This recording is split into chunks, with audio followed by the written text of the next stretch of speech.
Hey, it's Dr. Clark, and I want to thank you for joining me today on this video, going through our new book that Rhonda and I wrote together about how to live, how to eat, and live well. And so today I want to talk to you about inflammation. One of the biggest problems that we face in our society today, and one of the pillars of chronic illness, is chronic inflammation. Now, inflammation in itself is not bad. It's necessary. In other words, if you have an injury, inflammation is what your body uses to bring cells to the area of injury in order to heal that area. However, if you have a chronic inflammatory condition going on, guess what that means? Is that you're chronically getting injured. You're continually having cell damage. And so that's not good, okay? So we're going to talk about today how diet affects your inflammation levels. And I want to talk to you in particular about the three most inflammatory foods that are in your diet.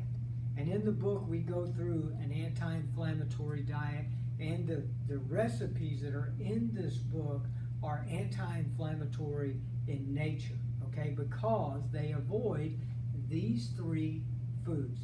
So hopefully you've already figured it out, but the three most common or most inflammatory foods in our diet today is number one, gluten, and that is wheat products. Number two is dairy, and that's obviously from cow's milk. And number three is sugar. Now, they're different, they're inflammatory for a little bit different reasons.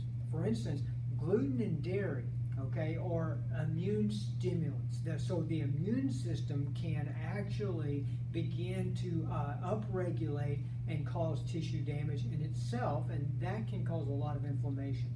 So if you have a sensitivity to gluten or to dairy, you're going to have a chronic inflamed state. But the third one, sugar. Sugar is not immune stimulatory, but because it elevates your glucose levels, your blood sugar levels, therefore, that in itself can cause damage.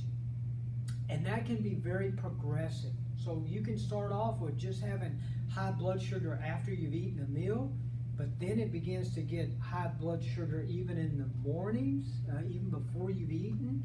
That is called insulin resistance. That's when your blood sugar fasting goes above 99. When you get to 100 or above, you definitely have now insulin resistance and elevated blood sugar levels.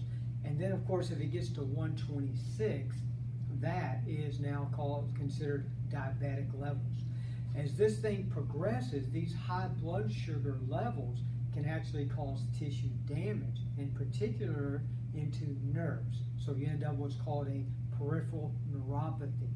And then if that continues on, it can cause kidney damage. And once you have kidney damage or kidney loss, you can't clear these toxins out of your body from your elevated blood glucose. Now you're going to progress much rapidly, and it's going to get worse. So there's a very bad outcome with that, obviously. So this book is designed to help you know what the problems are, and then to give you recipes to begin to change your lifestyle to prepare meals that are anti-inflammatory. So until next week, I'll share another tip from the book with you. I pray that you'll live life well, and I'll see you next week. God bless.